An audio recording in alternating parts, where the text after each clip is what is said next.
Plus two കഴിഞ്ഞിരിക്കുന്ന students ചോദിക്കുന്ന ഒരു ഡൗട്ടിൽ പെട്ടതാണ്, നഴ്സിംഗിലോട്ട് പോകണോ അലൈഡ് ഹെൽത്ത് കോഴ്സിലോട്ട് പോകണോ എന്ന്. എന്താ അഭിപ്രായം? ഇതെന്തെന്ന് പറയുക, നമ്മുടെ ഇഷ്ടങ്ങളാണ് നമ്മൾ ഏത് ചൂസ് ചെയ്യണമെന്ന് പറയുന്നത്. ഇപ്പം നമുക്ക് ഭയങ്കരമായിട്ട് പേഷ്യൻ്റായിട്ട് ഇൻവോൾവ് ചെയ്യണം, അല്ലെങ്കിൽ കുറേ എന്താ പറയുക ഓടി പണിയെടുക്കണം, അങ്ങനെയൊക്കെ ഉണ്ടെങ്കിൽ നമുക്ക് നഴ്സിംഗ് നല്ലൊരു ഓപ്ഷനാണ്.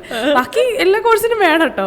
പക്ഷേ അതേസമയം കുറച്ചുകൂടി ഒരു ഫോക്കസ്ഡ് ആയിട്ട് ഇപ്പം എന്താ പറയുക MLT എന്നൊക്കെ പറയുമ്പോൾ അവർ ആ ഒരു ഇൻവെസ്റ്റിഗേഷൻ അതിനൊക്കെ ഫോക്കസ് ചെയ്യും. അല്ലെങ്കിൽ MIT അവരെന്ന് പറയുമ്പോൾ ആ ഒരു റേഡിയേഷൻ അങ്ങനത്തെ ഒരു സ്പെഷ്യലൈസ്ഡ് ആയിട്ടുള്ള ഒരു എക്യുപ്മെൻറ്റ്സിൽ ഫോക്കസ് ചെയ്യും. അങ്ങനെയൊക്കെ ആണെങ്കിൽ നമ്മൾ അതിൽ ചൂസ് ചെയ്യാൻ പറ്റും. പക്ഷേ നഴ്സിംഗ് അങ്ങനെയല്ല. നമ്മൾ പഠിച്ചു കഴിഞ്ഞാൽ എവിടെ വേണമെങ്കിൽ നമുക്ക് പോസ്റ്റിംഗ് കിട്ടുമായിരിക്കും. ICU, എമർജൻസി, പിന്നെ വാർഡ്സ്, OT, എവിടെ വേണമെങ്കിൽ നമുക്ക് പോസ്റ്റിംഗ് കിട്ടും. അതിനനുസരിച്ച് നമ്മൾ വാസ്റ്റായിട്ട് പഠിക്കുന്നുണ്ട്.